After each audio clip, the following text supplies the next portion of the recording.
Bom, irmãos, como eu falei para vocês, esse é o penúltimo capítulo do livro, nossa penúltima aula. E o título do capítulo, desse capítulo 6, é a afirmação e o testemunho do amor.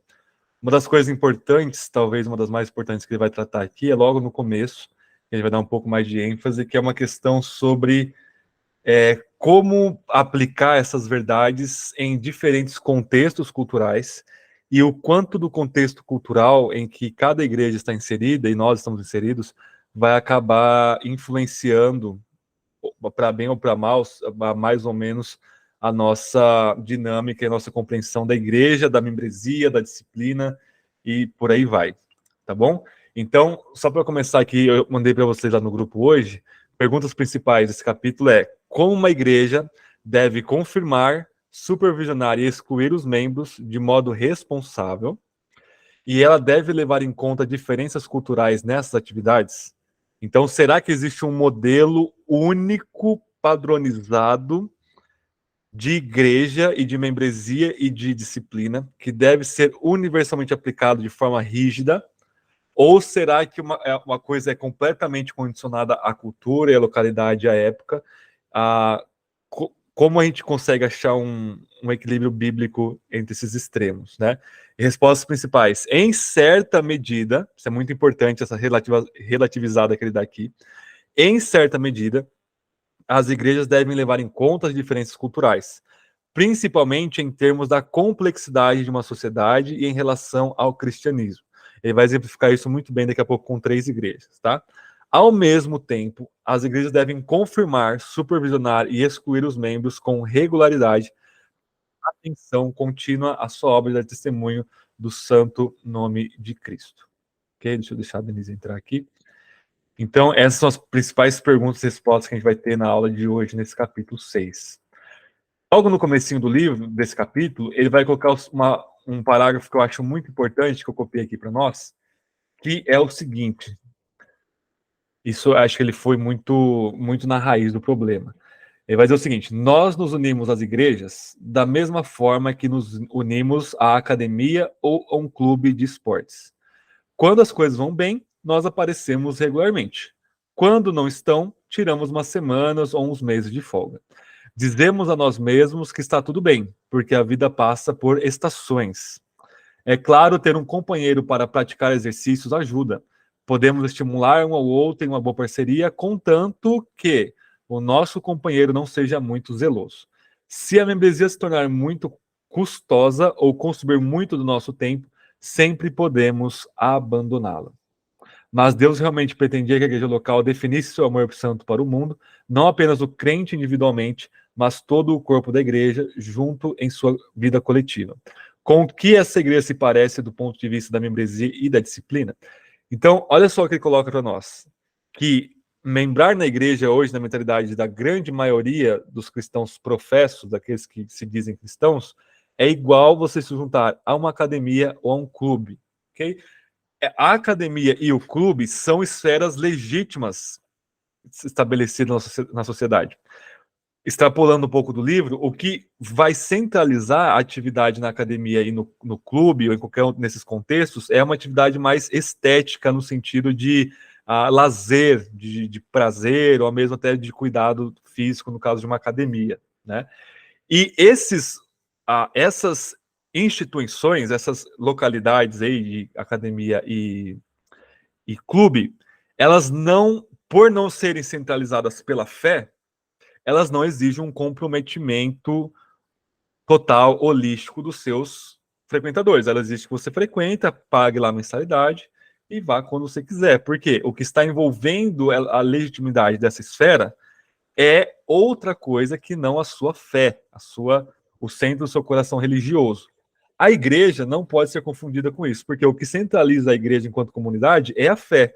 E, portanto, ela vai no âmago do nosso ser, que é essencialmente religioso, e, portanto, ela vai exigir tudo de nós. Então, ela é um outro tipo de comunidade, um outro tipo de esfera, diferente, então, de um clube, por exemplo. Então, hoje em dia, todo mundo confunde todas as esferas como se fosse uma coisa só. A gente não consegue diferenciar uma coisa da outra, porque a gente está numa completa escuridão de ignorância, né? Mas nós precisamos diferenciar. Então, qual que é a implicação de você encarar a sua ida ao clube e a sua ida à igreja da mesma forma?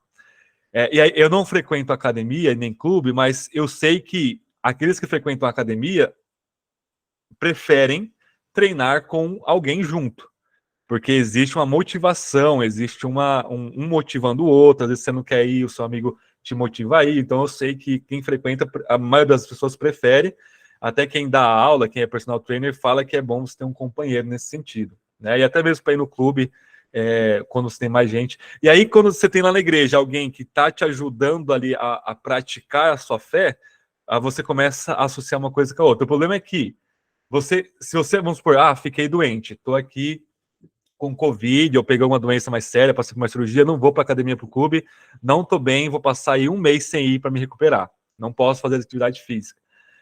A igreja não pode ser assim, ok? Então, eu não estou bem, logo eu não vou para a igreja. Ou não dormi bem no sábado para domingo, logo não vou para a igreja. Ou, nossa, eu cometi tal pecado na sexta, no sábado, qualquer dia que seja, não vou na igreja no domingo. Eu tô meio desanimado, tô desmotivado, não vou para a igreja no domingo. E essa atitude que nós temos, eu vou colocar nós para nós personificarmos a coisa, né? É exatamente esse absurdo muito grande do que a maioria dos cristãos professam falar, que ir à igreja é como ir a um clube. Não falar, mas praticar, né, na realidade. Então, quando a gente olha para igrejas, clubes, a gente fala, nossa, isso é um absurdo, né? A pessoa não tem comprometimento nenhum, paga lá o seu dízimo, a sua mensalidade e vai quando quer, né? Nós não somos assim, mas essa atitude está aqui dentro da gente quando a gente acha que a gente tem a escolha, quando o arminiano dentro da gente grita alto, né? Não, eu tenho a escolha de não ir para o culto. É claro que nós temos momentos que não dá para ir para o culto, estou muito doente, estou viajando, estou com um recém-nascido em casa, não posso sair por alguma semana até tomar vacina, alguma coisa assim, nós temos esses momentos, que aí não é uma escolha, eu não quero ir para o culto por causa disso, eu não consigo ir para o culto por causa disso, disso, disso. Então, as limitações são limitadas para chover no molhado, né? Mas a gente não pode ter essa atitude, não estou bem, não vou para o culto. É porque é no culto que Deus vai nos alimentar, vai nos erguer, vai edificar-nos na fé, ok? Então, na igreja, nós temos esse movimento de Deus nos unir para nos edificar, e aí depois ele nos separa para proclamar o evangelho. Então, a gente tem esse movimento do centro, do fora para o centro, do centro para fora. Não tem como você viver a vida cristã sem ir para o centro da vida cristã, que é o culto público na igreja. Tudo bem? Então, a gente não pode tratar a igreja da mesma forma que nós tratamos um clube, porque a igreja é o lugar que Deus definiu para mostrar o seu santo amor para o mundo. Então, existe um cuidado. O cuidado discipulado que a gente está vendo, semana passada, retrasada, é exatamente esse cuidado, de prestação de contas. Então, eu, antes de ser pastor, sou membro da Igreja Batista Reformada, portanto, estou debaixo, sou submisso a vocês como meus irmãos e irmãs, e vocês são responsáveis por mim e vice-versa. Estou usando eu como exemplo. Então, o meu ir ao culto não é porque eu vou fazer a liturgia, vou pregar, é porque eu sou um membro do corpo e eu preciso ser nutrido, supervisionado, cuidado pelo corpo. E a gente precisa fazer isso a nível comunitário, cada um cuidar de cada um. Então, se meu irmão não está bem, não, vamos deixar ele em casa, então, ele pode ficar sem vir nos cultos aí umas 3 semanas, aí dar um up na vida dele, vamos orar por ele. Não, a gente precisa ir atrás uns dos outros, perguntar uns pelos outros, dar satisfação uns aos outros. Por que eu não fui no culto? Por que eu tô assim? Por que eu tô assado? É claro que você não vai falar tudo para todos toda hora. Não tem nem como fazer uma coisa dessa. Mas você vai selecionar um irmão ou outro que está mais próximo, que para você confessar os seus pecados, para você caminhar junto. Em analogia com a academia, até aqui é legítima. Você precisa de alguém para você treinar a sua fé, não tem como treinar sozinho. A não ser que a gente não pode. O errado é você confundir as coisas, certo? Então, esse é o primeiro parágrafo que ele colocou para nós, que eu achei muito importante ler na íntegra. E o ponto é o seguinte: Muitas pessoas hoje em dia exageram a importância da diferença cultural. No entanto, devemos prestar alguma atenção nelas. Essa abordagem calculada das diferenças culturais pode ser ilustrada por 3 igrejas em 3 nações diferentes. Eu vou ler para vocês aqui as igrejas, mas só extrapolando um pouquinho o livro para vocês entenderem como nós chegamos onde nós chegamos. Século XIX, segunda metade, surge uma escola de pensamento aí, uma escola filosófica chamada de historicismo. O historicismo, diferente o racionalismo, vai dizer que a razão é Deus, é senhor de tudo, tudo deve ser julgado pelo crivo da racionalidade humana e toda essa baboseira, que é uma baboseira sem tamanho. Mas o historicismo, ele vai absolutizar outra coisa que não a razão, que é o processo histórico. Então o historicismo vai dizer o seguinte, olha, tudo é processo histórico. Tudo é apenas mudança cultural. Quando você afirma uma coisa dessa, imediatamente você está dizendo não há verdades absolutas. Tudo bem? Não há verdade absoluta, por quê? O que você acha que é verdade hoje não foi ontem e não vai ser amanhã, no sentido macro da história. Né? O que você tem como a coisa mais certa do mundo é porque você nasceu em determinado lugar, em determinada determinada era, com determinada cultura, com determinados pais, com determinada educação e por aí vai. Então você é completamente condicionado ao processo histórico. O processo histórico é o Deus do historicismo, é o soberano. E esse Deus, que é o processo histórico, a cultura, ele não aceita verdades absolutas, ele é relativista total, né? Isso some no começo do século XX, some assim, a coisa vai rumando para o existencialismo, mas o pós-modernismo, do qual nós ainda estamos mais ou menos nele, alguns vão dizer que nós já saímos, outros depende da pessoa e do lugar. O que é o pós-modernismo? É um novo historicismo, ok? É mais sofisticado, mas é um novo historicismo, porque nós vamos ter de novo essa volta, essa ênfase nos processos de transformação cultural e, portanto, a tendência ao relativismo completo, ela é dominante também no pós-modernismo, tá bom? Então, é óbvio por que eu estou falando de tudo isso? Não é apenas filosofia teórica da academia, porque isso vai influenciar todo mundo. Isso influencia a cultura pop, isso influencia as escolas, isso influencia as igrejas, ok? Para bem ou para mal, a maioria das vezes para mal, influencia as igrejas também. Então, uma igreja pós-moderna, neo-historicista, né? O termo certo é esse, vai ter o que vai influenciar isso é, por exemplo, a teologia liberal, que vai se vender completamente, se prostituir completamente com os espíritos da época, né, ou racionalismo, ou historicismo, ou ou existencialismo, ou pós-modernismo, né? Então, isso é muito grande na igreja. É que a gente vive num contexto de uma igreja local onde se preza pela verdade absoluta da palavra de Deus, mas é só a gente olhar para a igreja do vizinho, para qualquer lugar, você vai ter igrejas completamente dominadas por pastores liberais e por crentes liberais aí nesse sentido histórico. O que essas igrejas vão falar? Por que eu estou dando essa volta toda?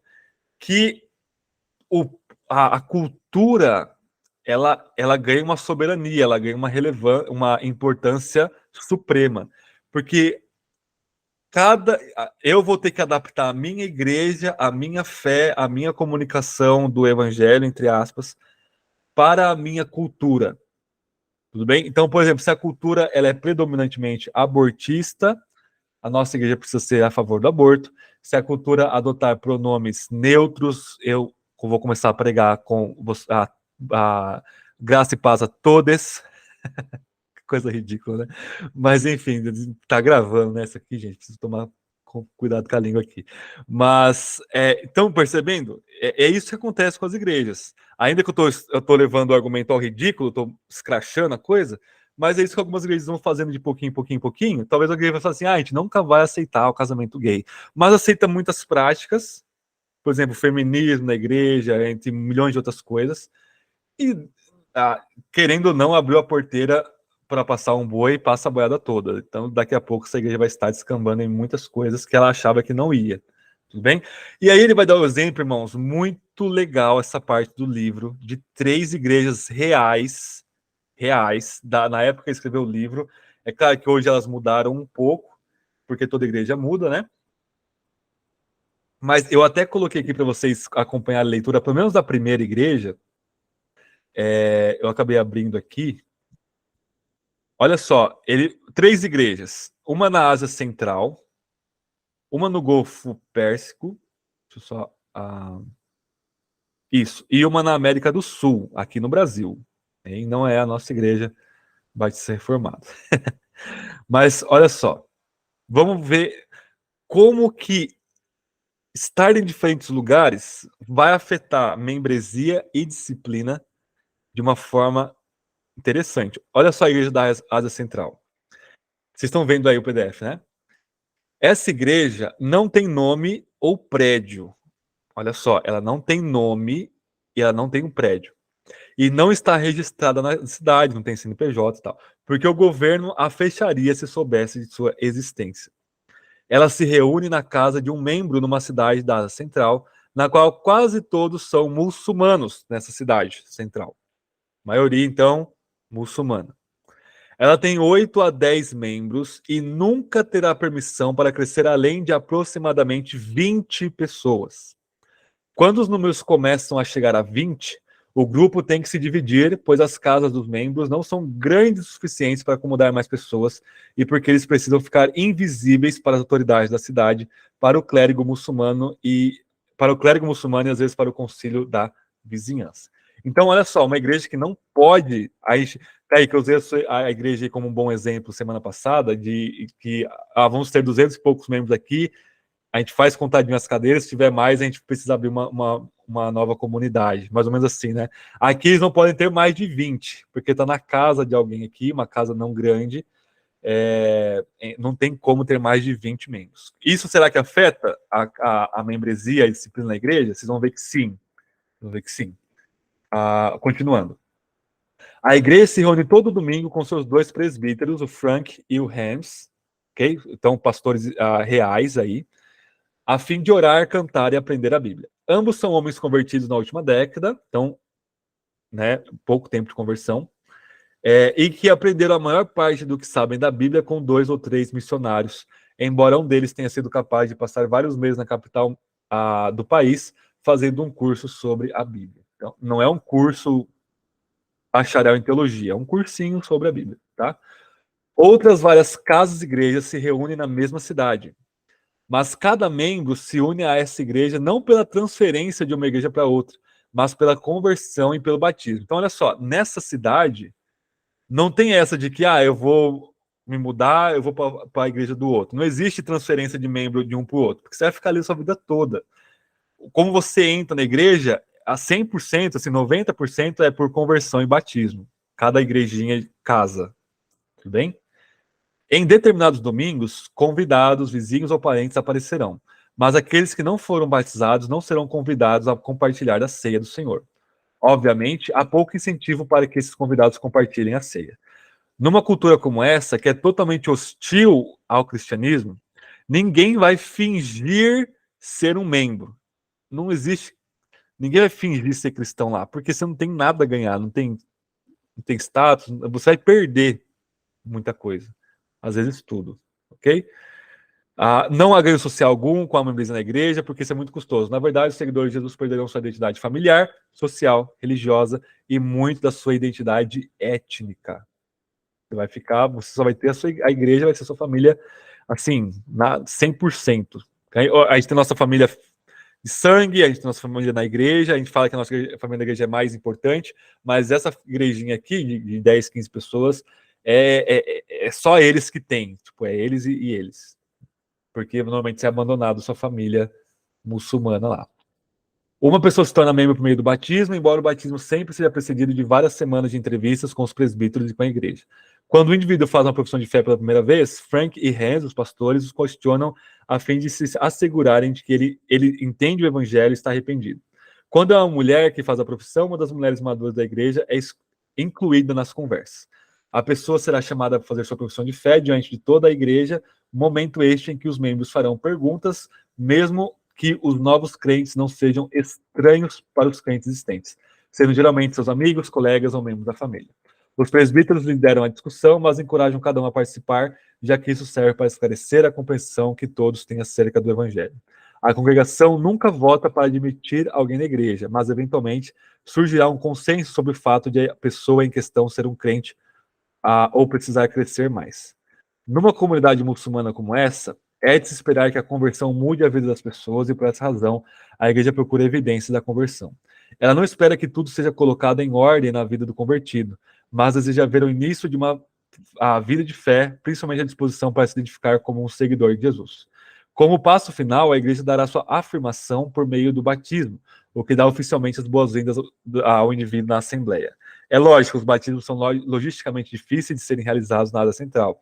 Às vezes, os batismos são conduzidos num lago ou rio a certa distância da cidade, embora ocasionalmente seja feita uma piscina rasa de um membro rico, que tenha mais dinheiro, né?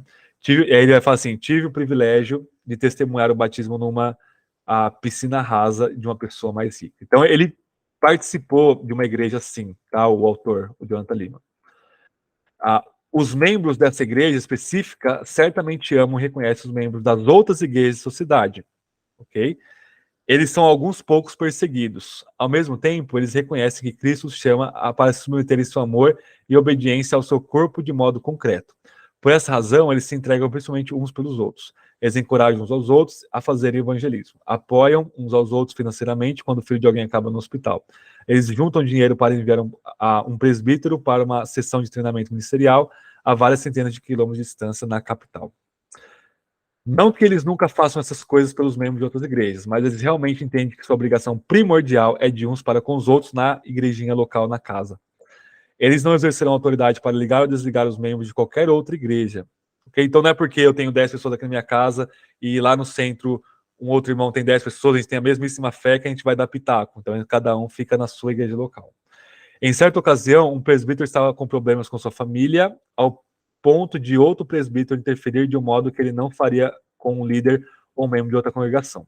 Felizmente, o arrependimento foi imediato e o processo de disciplina terminou. Então, aconteceu de que um pastor teve que disciplinar um outro pastor em outro lugar, mas isso é raro, isso que ele está falando aqui.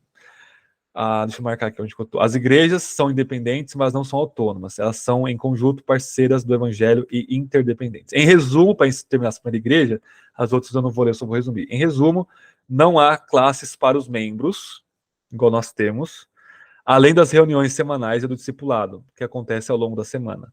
O que é mais comum nas sociedades menos letradas.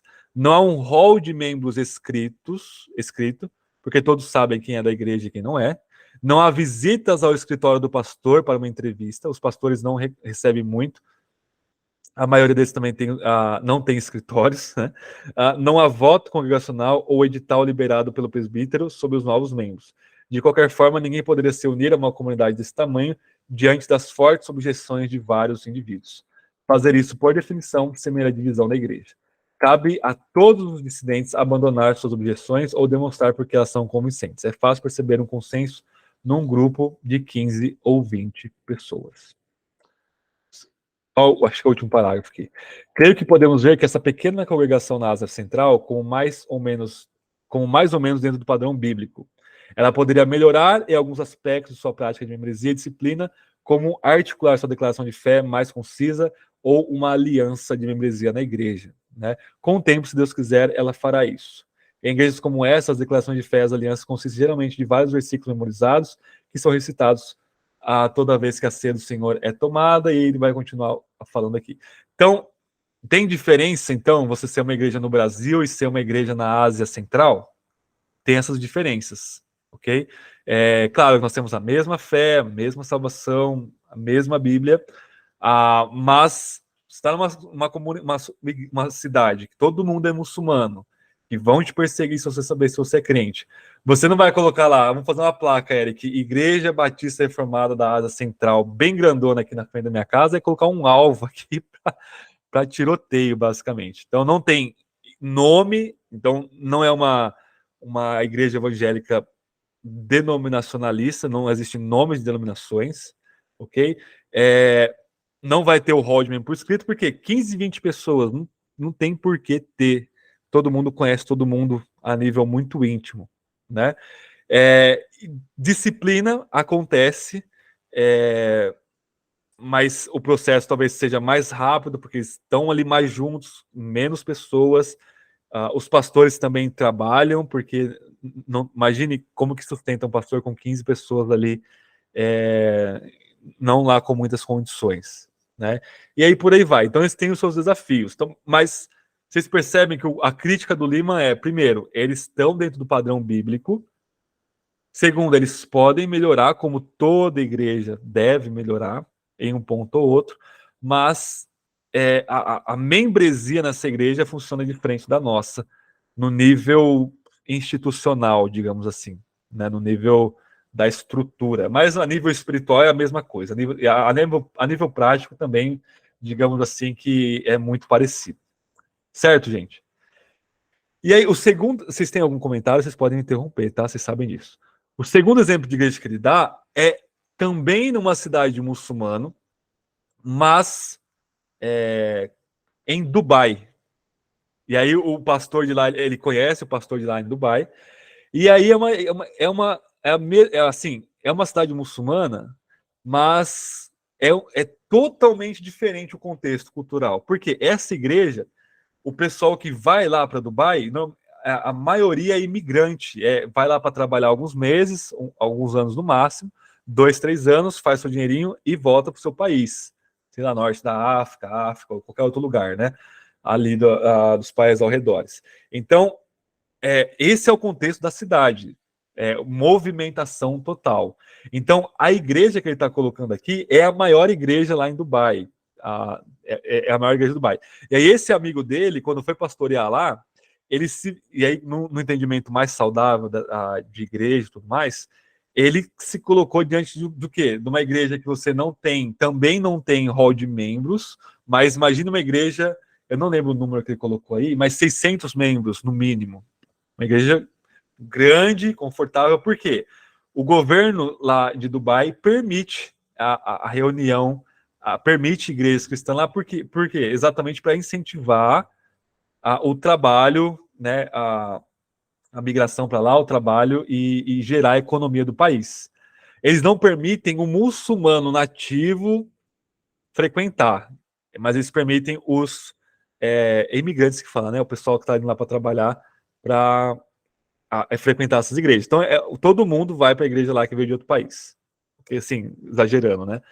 Ou seja, eu estou pastoreando um sujeito aqui que eu tenho certeza absoluta que daqui meses ou alguns poucos anos ele vai voltar para o país dele. Vocês estão percebendo que é uma coisa totalmente diferente daquela igreja de 15 pessoas, aqui eu tenho uma igreja de 600, mas que nada é fixo, nada é estabilizado.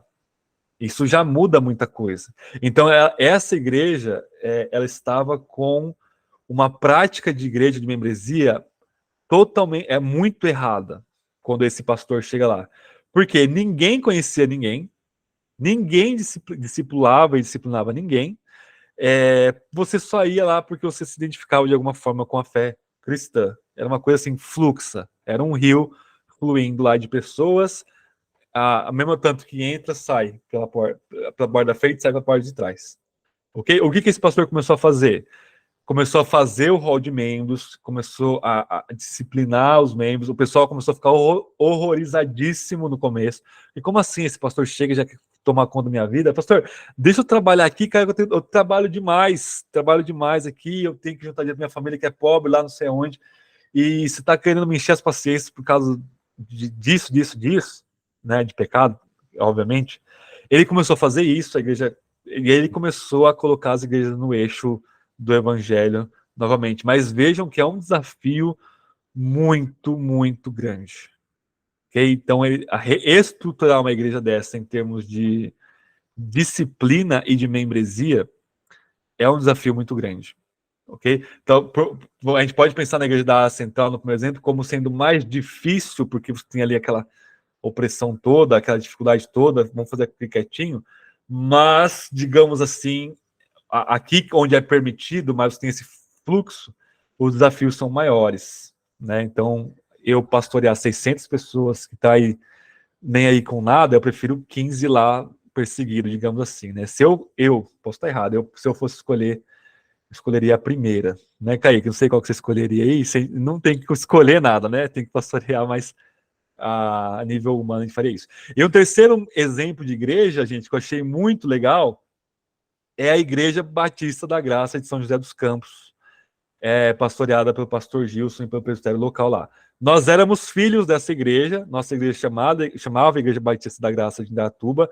A nossa filiação lá foi até 2017 para 2018, e aí nós ficamos independentes. Então, o que o Lima, ele visitou a igreja lá do pastor Gilson e experimentou lá como que era a igreja, nós sabemos muito mais, porque a nossa igreja ia todo ano, talvez 2 vezes por ano, todo mundo passava o domingo lá, a gente ia de van, o pessoal novo assim não tem noção do que é isso, né, Kaique? Mas era uma cultura, costume da nossa igreja, a gente alugar uma van por semestre aí e passar o dia lá, sábado, domingo, às vezes só domingo, lá na Igreja Batista da Graça. E aí, o momento que ele conta no livro da igreja lá é muito diferente do momento atual da igreja, porque a igreja vai crescendo e as coisas vão se complexificando. Então, a prática da Igreja Batista da Graça, da IBG lá de São José dos Campos, é muito parecida com a nossa, então está muito próximo da gente, ok? E ele também só tem elogios. A TC, ele conta um pouco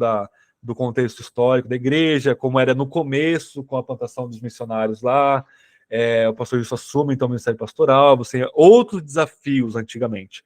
Hoje os desafios são outros, né? Você tem novos membros, tem novos desafios, tem também um novo presbitério, mais presbíteros ajudando ali. Eu não vou especificar muito, porque é como nós fazemos aqui. Só que é uma igreja maior, bem maior do que a nossa. Talvez esteja hoje posso estar falando besteira, mas com mais de 200 membros, né? A nossa igreja é bem menor. Então, os desafios lá eles têm os seus desafios particulares.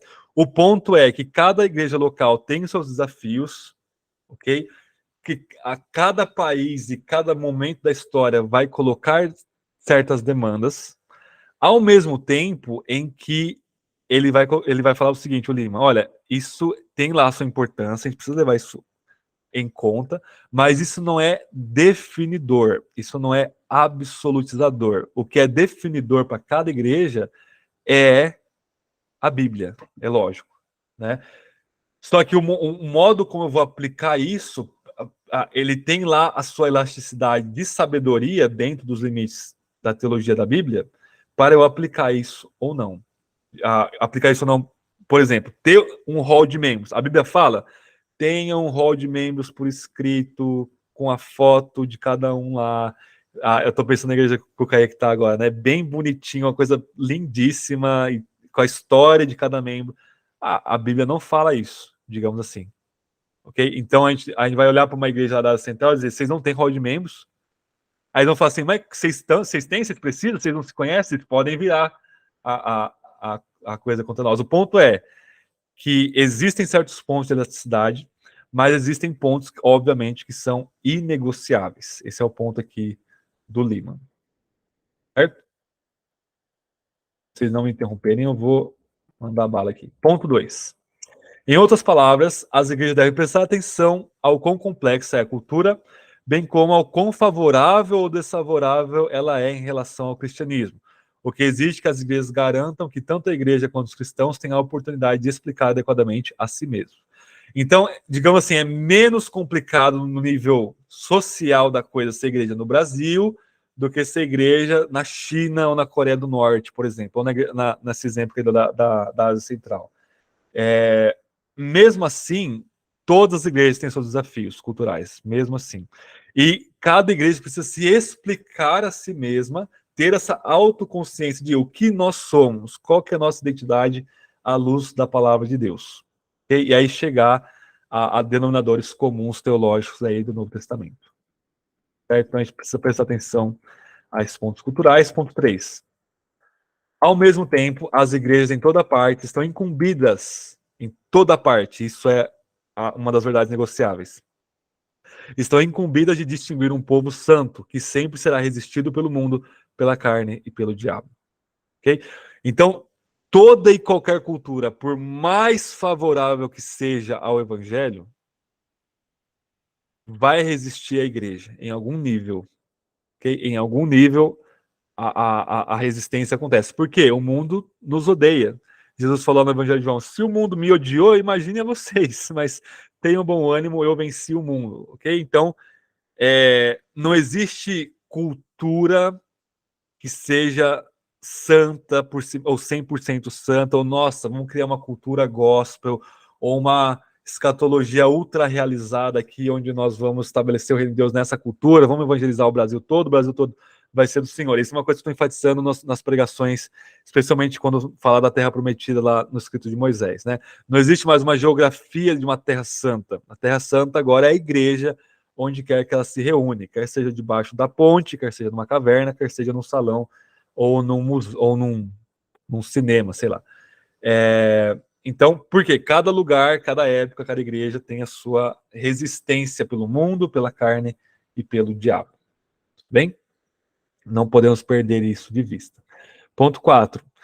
A fim de confirmar os membros de modo responsável, uma igreja deve, para proteger a mesa do Senhor, assegurar-se de que os membros em potencial compreendam com quem eles estão comprometidos por meio de classes, declarações doutrinárias e palavras. A igreja deve também garantir que os membros em potencial compreendam o evangelho. Então aqui entra a doutrina, as verdades da palavra de Deus, ok? Porque nós precisamos proteger a ceia, nós precisamos proteger também a igreja, a membresia da igreja. Para isso, nós precisamos clarificar, esclarecer, tornar claro e público e sucinto a nossa fé. A igreja, desde a época dos apóstolos, tem as suas confissões de fé, tem lá as suas declarações de fé, que vão ser absolutizadas quando colocadas por escrito no Novo Testamento, mas antes do texto escrito no Novo Testamento, existiam as igrejas e, portanto, elas tinham as suas confissões de fé. Jesus Cristo é o Senhor, é uma confissão de fé. Maranata, hora vem Senhor Jesus, é uma confissão de fé. Nós temos confissão de fé batismais no Novo Testamento que antecedem a escrita do Novo Testamento. A gente tem várias, enfim, né? Ou seja, cada igreja precisa ter a sua confissão de fé. Por exemplo, 15, nós estamos na Ásia Central aqui, 10 pessoas aqui na nossa igreja. Nós não temos a confissão de fé de Westminster com o catecismo maior e menor para nós. Não tem nem como ter. Ou a Batista de 169. Não tem como ter. Mas, ok, nós temos aqui nossos versículos memorizados, que juntos, conscientes disso ou não, sistematizado isso ou não, formam a confissão de fé daquela igreja. Ok? Então eles abrem o culto, cita lá um versículo. Fecham o culto, cita a benção apostólica lá de 1 Coríntios 13. E por aí vai. Ok?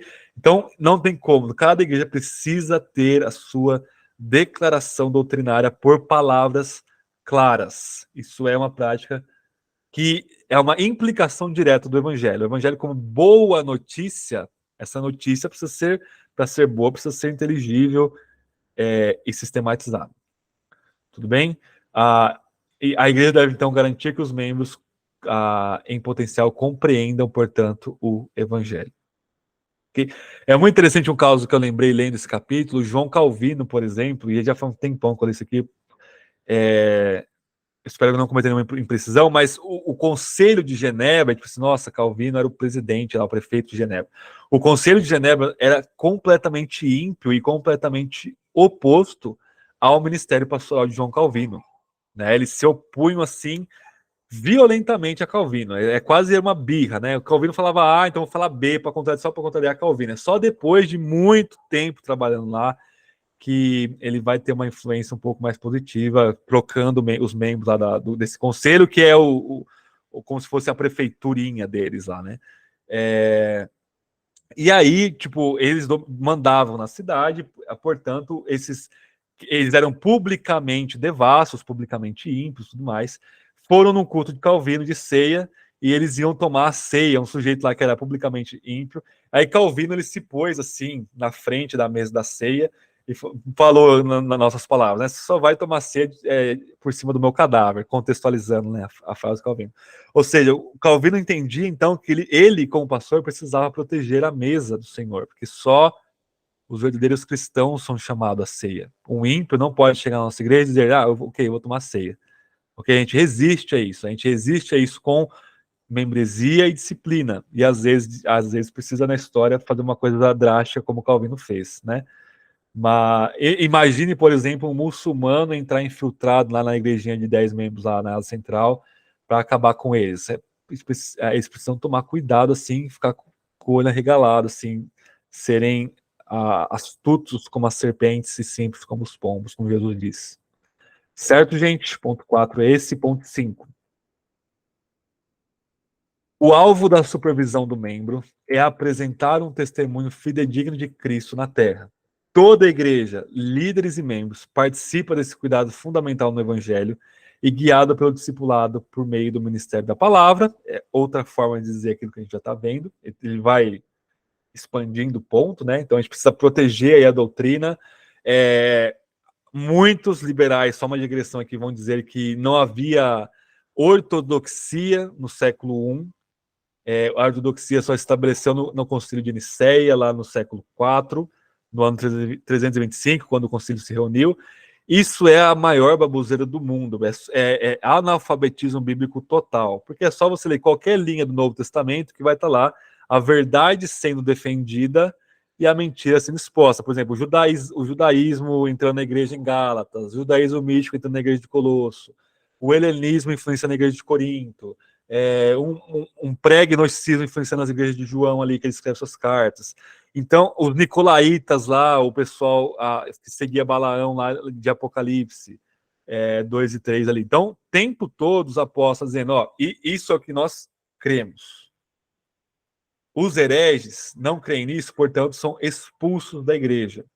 Tanto que em 1 João 2, verso 18 em diante, João vai falar o seguinte, sabemos, meus filhinhos, que o anticristo virá, e já muitos anticristos têm se levantado. Por isso nós sabemos que estamos na última hora, por isso nós sabemos que o fim dos tempos chegaram. E ele vai falar assim, eles estavam entre nós, mas não eram dos nossos. E por isso se manifestou que ele não era do nosso, porque eles saíram do nosso meio, e esse pessoal aí é quem negava a vinda de Cristo em carne, né? É um tipo de docetismo, que era uma heresia que negava a humanidade de Cristo. Eles eram os anticristos, ou seja, o sujeito que estava na igreja, mas tinha uma confissão de fé oposta à confissão de fé apostólica, João fala, ele é um anticristo. E, portanto, eles saem do nosso meio. E aí, na segunda carta, João fala assim, nem cumprimentem esses sujeitos na rua. Eles não têm nada a ver conosco. Por mais que eles vão falar que tem, não. Eles não estão de acordo com a doutrina apostólica. Certo? Então, existe uma ortodoxia desde sempre. Ok? Viu? Pode falar. É possível um cristão verdadeiro sair de uma igreja bíblica? Porque isso daí pareceu uma regra, mas será que é absoluto isso aí? Ou não? Sair de uma igreja bíblica e ir para onde, Alan? E simplesmente sair. Abandonar a fé assim, ficar por tempo indeterminado sem congregar na igreja bíblica. Não, não é possível. É a mesma pergunta que a gente teve do Fernando semana passada. Ele pode passar um momento que a gente chama de noite escura da alma, que vem lá do período medieval, que passa pelos puritanos, né? Então, vai passar um momento de trevas, mas ele volta. Se ele é um cristão de verdade, Deus dá arrependimento para ele volta estabelecido. Isso tudo exige o processo de disciplina nisso tudo. Tudo bem? Não é assim sair. É isso que o Lima vai falar nesse capítulo anterior. Preste bem atenção, eu vou tocar nesse ponto aqui. Lembra da aula sobre o governo do amor e o alvará do amor. Cristo deu o poder para a igreja, lá em Mateus 18, ligar e desligar os seus membros. É para a igreja o poder, a chave. Em outras palavras, o indivíduo não pode pegar a chave, ele não pode usurpar o poder de ligar e desligar. Então, o indivíduo não pode se desligar da igreja da mesma forma que ele não pode se ligar à igreja. É a igreja que vai falar. Ok? Então, eu não quero mais ir para a igreja. Não, a igreja, ok, eu vou avaliar a sua profissão de fé, está inadequada, nós vamos se desligar. Não da nossa igreja local, da igreja de Cristo. E se você for dar trabalho a outra igreja, eu, como pastor, eu vou perseguir você, cara. Eu vou falar, pastor, esse sujeito tá na sua igreja aí, se for uma igreja séria, né? ele tá em disciplina por causa disso. E aí é com o pastor, é o pastor lá da outra igreja e Deus. Ok? Mas o poder de ligar e desligar é dado para as igrejas locais. Claro que na pessoa dos seus líderes, mas a igreja que toma a decisão como um conjunto. É por isso que nós temos nossas assembleias de aceitação de membros e de desligamento de membros. E aí tem toda a votação que nós fazemos aqui, porque a gente entende que a nível de organização isso é publicamente mais adequado, né? Para exercer a ligação e desligação. O que é diferente da área central, mas assim, espiritualmente é a mesma coisa, certo? Então não tem como. Isso não deve acontecer. Isso acontece porque as igrejas são doentes ou falsas. E aí eu fico pulando de uma igrejinha para outra. Esse é outro contexto. Tratando da nossa igreja local aqui, que é a qual nós nos responsabilizamos por, isso não vai acontecer. Ok? De você simplesmente abandonar. Não, a gente vai atrás de você porque nós somos responsáveis por você e a gente vai precisar dar a igreja que vai dar um ponto final nisso e isso vai te marcar. Não pense que não vai ter consequências. Ok? Espirituais e a nível institucional em outras igrejas. Mais ou menos essa é a sua pergunta, Lan? Certo? Mais alguém? Ponto 6, então, o último. Visto que a aliança com a igreja é um compromisso de duas vias, tanto a igreja como o membro devem concordar com... olha só, eu esqueci desse ponto 6 aqui, gente. É o que eu falei agora, é por isso que eu entrei nele, tá? Tô ligado aqui, ao mesmo tempo que cansado. As igrejas devem disciplinar formalmente os membros que demonstram ser impenitentes, não arrependidos e infiéis em seu discipulado cristão. Então, é nesse ponto 6, Alan, que ele vai responder isso, que é a igreja que liga e desliga, tá? Então, tanto a igreja como o membro devem concordar com o fim do relacionamento. Bem, então lembra que ele falou no capítulo passado que ser membro de uma igreja é mais ou menos análogo a um casamento, onde você tem ali uma união espiritual e você tem ali deveres e responsabilidades. E assim, aí para ter esse divórcio, tem que ter um consenso de ambos, ok?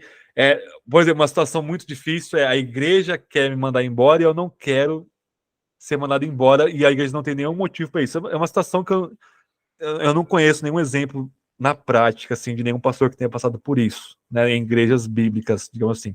Eu não gosto eu não vou com a sua cara lá, a igreja vai te desligar. Você fala, não, eu quero ficar aqui. Não, a gente não te quer, isso não existe na prática. Tem o contrário, o indivíduo que não quer fazer parte da igreja, mas é a igreja que vai decidir, não, o nosso relacionamento acabou, mas isso deve ser marcado, deve ser publicado, tornado público e com as suas consequências.